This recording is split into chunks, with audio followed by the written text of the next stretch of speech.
Guys welcome to own channel civil engineering Sharma ji. दोस्तों आज का वीडियो काफ़ी ज़्यादा इंपॉर्टेंट होने वाला है। आज हम बताएंगे आपको प्रैक्टिकल नॉलेज जो आपको होना चाहिए, फील्ड पे जो आपको आना चाहिए, वो उसी पे वीडियो हमारा होने वाला है। तो कंप्लीट वीडियो देखना। वीडियो थोड़ा लंबा होगा लेकिन आप थैंकफुल होंगे कि आपको ये वीडियो मिला, क्योंकि हम सब कुछ मैं इसमें क्लियर करने वाला हूँ जो आपको फील्ड पे काम आएगा। तो स्टार्ट करते हैं। सबसे पहला क्या है, slum. IS Indian standard code 456 क्या कहता है? अगर आप स्लम प्रोवाइड कर रहे हो, जो जो वर्केबिलिटी चेक करते हैं हम स्लम से, तो लाइट री होता है, जहाँ मतलब लगा लो स्पेसिंग ऑफ वार होता है 100 mm, 200 mm, 300 mm। तो वहाँ आपको 25 से 75 mm अपना स्लम्प रखना है। ठीक है। तीन टाइप के स्लम्प होते हैं, वो आप सबको पता ही है, शेयर स्लम्प, क्लैव स्लम्प और जो हमारा नॉर्मल स्लम्प होता है वो।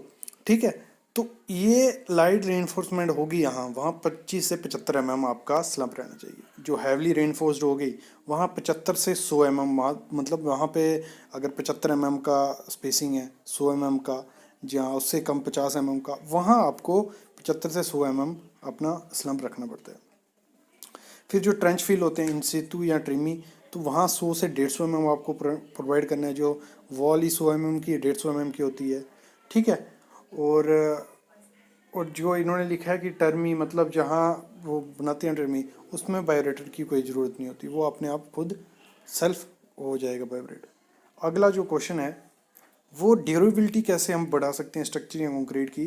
तो देखो, एक मैटर करता है इन्वायरमेंट कैसा है, एक वो चीज़ मैटर करती है। दूसरा, कवर आप स्टील को प्रोवाइड कर रहे हो प्रॉपर वे से, तो वो ड्यूरेबल होगा स्ट्रक्चर या कंक्रीट। मतलब अगर बीम ही है तो बीम की लाइफ कैसे बढ़ा सकते हैं, कवर अच्छे से प्रोवाइड करेंगे, इन्वायरमेंट अच्छा होगा। नेक्स्ट, जो क्वालिटी और टाइप ऑफ मटेरियल जो यूज़ करेंगे हम, वो अच्छा होना चाहिए। फिर अगला है सीमेंट कॉन्टैक्ट और वाटर सीमेंट रेशियो।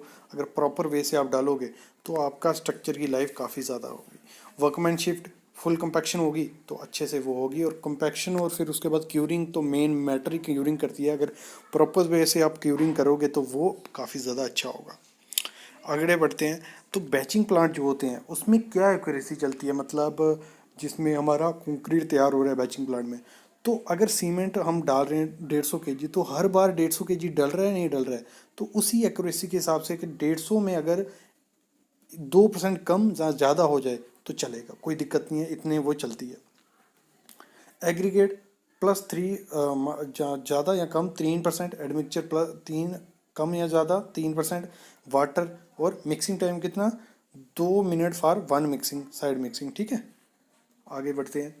जो भी टॉलरेंस होती है, मतलब फॉर्म वर्क में अगर हम शटरिंग कर रहे हैं, आपको अगर चेकिंग करना है तो उसमें टॉलरेंस कितनी एक्सेप्ट करोगे आप, कितनी एक्सेप्टेबल होनी चाहिए। देखो, अगर कॉलम और बीम की डेविएशन है, उनके साइज़ की बात करें हम, तो अगर ज़्यादा है तो 12 mm, अगर वो 10 से 12 mm होता है ज़्यादा तो वो एक्सेप्टेबल है। अगर छोटा हो गया होता है -6 mm तक, वो एक्सेप्टेबल है। उससे कम होगा तो वो तोड़ना पड़ेगा, वो नहीं चलेगा।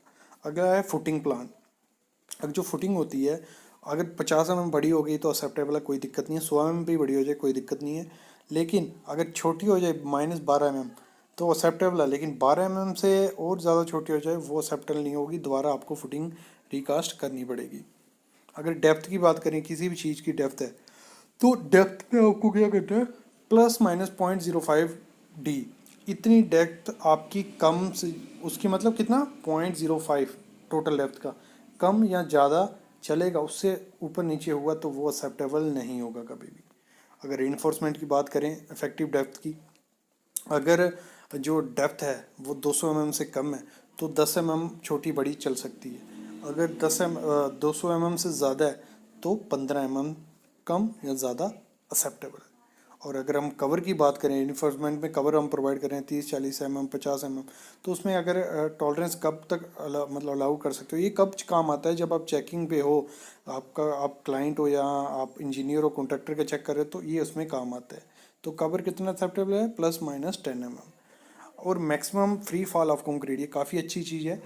जहाँ से हम कंक्रीट फेंकते हैं ऊपर से, तो कितना एक्सेप्टेबल होता है, मतलब 1.5 मीटर ऊपर से अगर हम कंक्रीट फेंकेंगे तो वो एक्सेप्टेबल होगा। अगर 2 मीटर या 3 मीटर ऊपर से फेंकेंगे तो वो एक्सेप्टेबल नहीं होगा। क्यों नहीं होगा, क्योंकि वो जो मटेरियल होगा वो सेग्रीगेट हो जाएगा या उसमें ब्लीडिंग स्टार्ट हो जाएगी।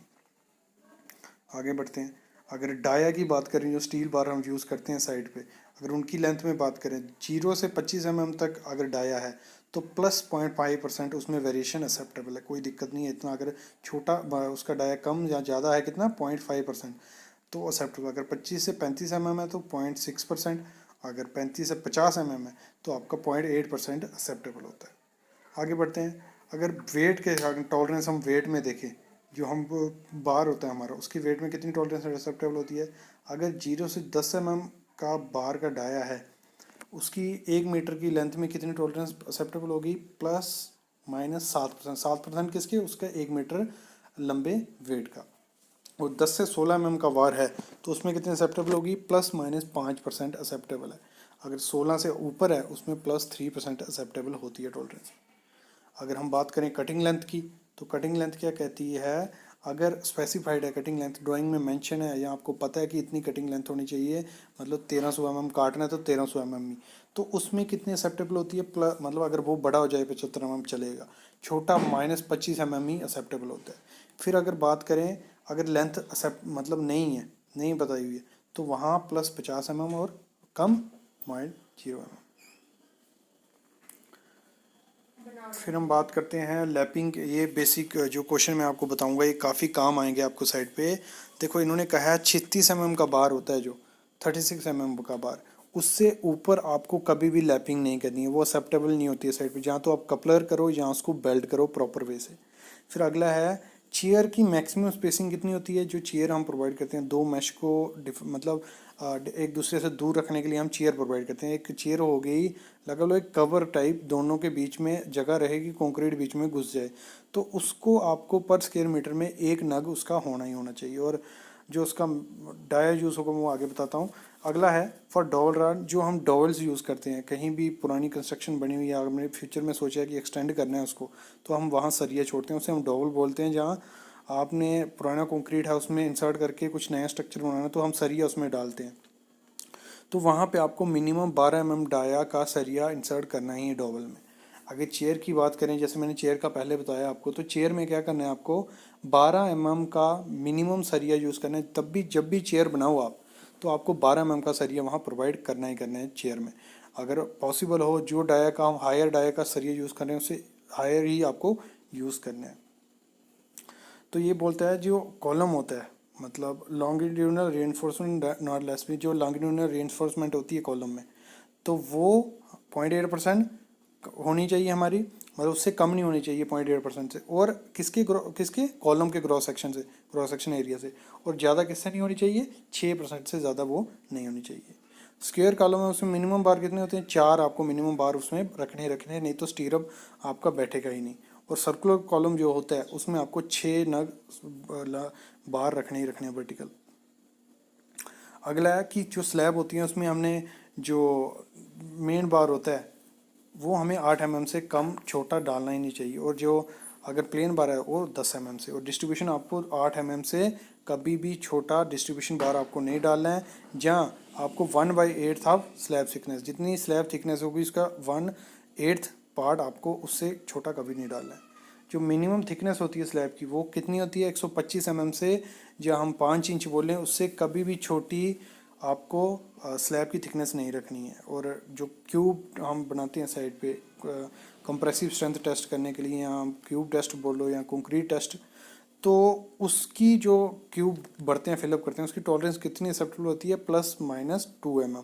या 2 mm बड़ा होगा या 2 mm छोटा होगा वो एक्सेप्टेबल होता है, उससे ज़्यादा नहीं होता है। बाकी ये पहले हमने पढ़ा ही, फ्री फॉल कंक्रीट का कब तक अलाउड होता है, 1.5 मीटर तक। 1.5 मीटर से दूर से फेंकेंगे तो वो मटेरियल ख़राब हो जाएगा, मतलब उसमें सेग्रीगेशन और ब्लीडिंग स्टार्ट हो जाती है। अगला है, देखो पहले बता दी मैंने, लैब जो हम 36 mm से छोटे में लैब कर सकते हैं, उससे ज़्यादा में आपको बेल्ट या कपलर करना पड़ेगा। और जो फर्स्ट क्लास ब्रिक होती है उसकी वाटर ऑब्जॉर्प्शन 15 से 20% करेगा तो वो अच्छी ब्रिक है, उससे ज़्यादा करेगा तो वो बी क्लास या सी क्लास ब्रिक हो जाती है। जो हम वाटर क्यूरिंग के लिए कंस्ट्रक्शन वाटर यूज़ करते हैं उसकी पीएच वैल्यू कितनी होनी चाहिए, 6 से कम कभी भी नहीं होनी चाहिए। और जो अच्छी ब्रिक होती है उसकी कंप्रेसिव स्ट्रेंथ कितनी होती है, 3.5 न्यूटन पर mm²। अगर हम काउंट करें, एक एस्टिमेट लगाएं, थंब रूल लगाएं कि बाइंडिंग वायर कितनी चाहिए होती है हमारे 1 मीट्रिक टन हम सरिया बांध रहे हैं उसमें बाइंडिंग वायर हमारी कितनी लगेगी, 8 kg बाइंडिंग वायर उसमें हमारी यूज़ होती है। और IS कोड क्या कहता है, जब भी आप वो करो कोर कटिंग टेस्ट, तो उसमें 100 स्क्वायर मीटर में 3 सैंपल आपको मिनिमम लेने ही लेने। ये बेसिक नॉलेज है, हर सिविल इंजीनियर को आना ही चाहिए। वीडियो को पकड़ के रखो क्योंकि काफ़ी नॉलेज और इसमें मिलने वाला है। इसके रिलेटेड कुछ भी क्वेश्चन रहते हैं ना आपको अगर, तो आप कमेंट करो, मैं ज़रूर आपको उसका हल करूँगा। बाकी हमारे व्हाट्सएप ग्रुप में उसमें क्वेश्चन पूछो, काफ़ी इंजीनियर हैं उसमें भी, ऐसे ही डेली आते रहेंगे। चलो अभी आगे बढ़ते हैं हम। डेंसिटी ऑफ मटेरियल क्या है, डेंसिटी काफ़ी काम आती है कंस्ट्रक्शन लाइन में। बेसिक बताऊंगा मैं। ब्रिक की कितनी होती है, 1600 से 1920 केजी पर एम क्यूब में। कितनी, एक एम क्यूब में कितना ब्रिक्स की वेट हो जाता है, 1600 से 1920 तक। ये काफ़ी काम आता है, जो आपको किसी अगर बिलिंग करनी है, क्वांटिटी निकालनी है, उसमें ये काफ़ी काम आएगा। और ब्लॉक वर्क होता है, उसकी कितनी होती है, 1920 केजी पर एम क्यूब। और आरसीसी की 2310 से 2700 केजी पर एम क्यूब। वो डिपेंड होता है उसमें फाइबर है क्या है, उस हिसाब से। अगर क्यूरिंग की बात करें, हमें तराई कब तक करनी चाहिए, तो जो सुपर सल्फेट सीमेंट हम जिस कंक्रीट में यूज़ करेंगे, जिस स्ट्रक्चर में यूज़ करेंगे, उसकी आपको 7 दिन क्यूरिंग करनी ही करनी है। और ओपीसी ऑर्डिनरी पोर्टलैंड सीमेंट होगा, उसकी क्यूरिंग कब तक करनी है, 10 दिन तक उसकी क्यूरिंग आपको करनी ही करनी है। फिर मैं बात करूँ अगर मिनरल और एडमिक्सचर होते हैं जो, वो 14 दिन तक उसकी क्यूरिंग आपको करनी ही करनी है। फिर हम बात करते हैं डी शटरिंग की। तो डी शटरिंग, जो शटरिंग हम खोलते हैं, कोई भी स्ट्रक्चर बनता है उसकी शटरिंग हमें खोलनी पड़ती है। तो उसको खोलने के लिए क्या टाइम पीरियड होता है, क्या कहता है ईएस कोड, अगर इससे पहले खोलोगे क्या होगा, उसमें माइनर क्रैक्स बन जाएंगे और आपका स्ट्रक्चर वीक हो जाएगा, ड्यूरेबिलिटी कम हो जाएगी, लाइफ कम हो जाएगी। तो स्टार्ट करते हैं। कॉलम वॉल वर्टिकल फॉर्म, मतलब वर्टिकल चीज़ कोई भी है, कॉलम है, वॉल है, उसकी 16 से 24 घंटे बाद आप शटरिंग खोल सकते हो। फिर हम सॉफिट की बात करें, जो सॉफिट्स लगी होती हैं, मतलब जो प्लेटें लगी होती हैं, तो स्लैब की कितने 3 दिन बाद खोल देनी है। छोटी स्लैब हो अगर, मतलब लगा लो कोई 3 मीटर या 4 मीटर की स्लैब है, 3 दिन बाद खोल दो। नीचे आपको उसमें बल्ली से, यहाँ टेका प्रॉप्स जिन्हें हम बोलते हैं, वो दोबारा से लगा देनी है हर मीटर मीटर पे। तो जो बीम की होती है वो 7 दिन बाद हम वो खोल सकते हैं सॉफिट्स। उसके बाद हमें उसको प्रॉप्स लगवानी पड़ती हैं प्रॉपर से 1-1 मीटर पे। अगर देखो स्पैनिंग 4 मीटर तक है स्लैब की, तो 7 दिन बाद आपको वो प्रॉप्स हटा दो। अगर 4 मीटर से 4.5 मीटर से ज़्यादा है तो 14 दिन। फिर आर्च होता है, जो आर्च में अगर 6 मीटर तक की आर्च है तो 14 दिन, अगर उससे ज़्यादा है तो 21 दिन आपको करना है। अभी जो हम साइड पे क्यूब भरते हैं, क्यूब टेस्टिंग करते हैं, तो उसमें कंक्रीट भर सकता है 30, 40, 50 m cube, 100 m cube, 200 m cube. तो उस बेसिस पे आपको क्यूब कैसे फिलअप करने होते हैं। तो 1 से 5 एम क्यूब अगर आपके वहाँ कंक्रीटिंग हो रही है, कंक्रीट हो रहा है, तो एक नग में कितना हो गया आपके, मिनिमम 6 क्यूब आपको भरने हैं। 3 आपके 7 दिन पे टेस्ट होंगे और बाकी आपके 28 दिन पे टेस्ट होंगे। तो 6 से 15 एम क्यूब होगा तो 2 नग बनने हैं, 2 2 × 6 करने लेना है, 12 क्यूब आपको भरने हैं। फिर 16 से 30 होगा तो 3 × 6 कर लेना है। अगर 31 से 50 एम क्यूब हो रहा है तो 4 नग 4 × 6 कर लेना है, मतलब 24 नग आपको क्यूब उसमें भरने ही भरने हैं। अगर 50 तक हो गया, 50 से ऊपर हर 50 एम क्यूब पे एक सैंपल बढ़ाते जाना है, मतलब 24 थे ना, तो अगर 100 एम क्यूब हो जाएगा तो आपके 30 हो जाएंगे, फिर 150 हो जाएगा तो आपके 36 हो जाएंगे। तो ऐसे ऐसे बढ़ाते बढ़ाते आपको कर देना है।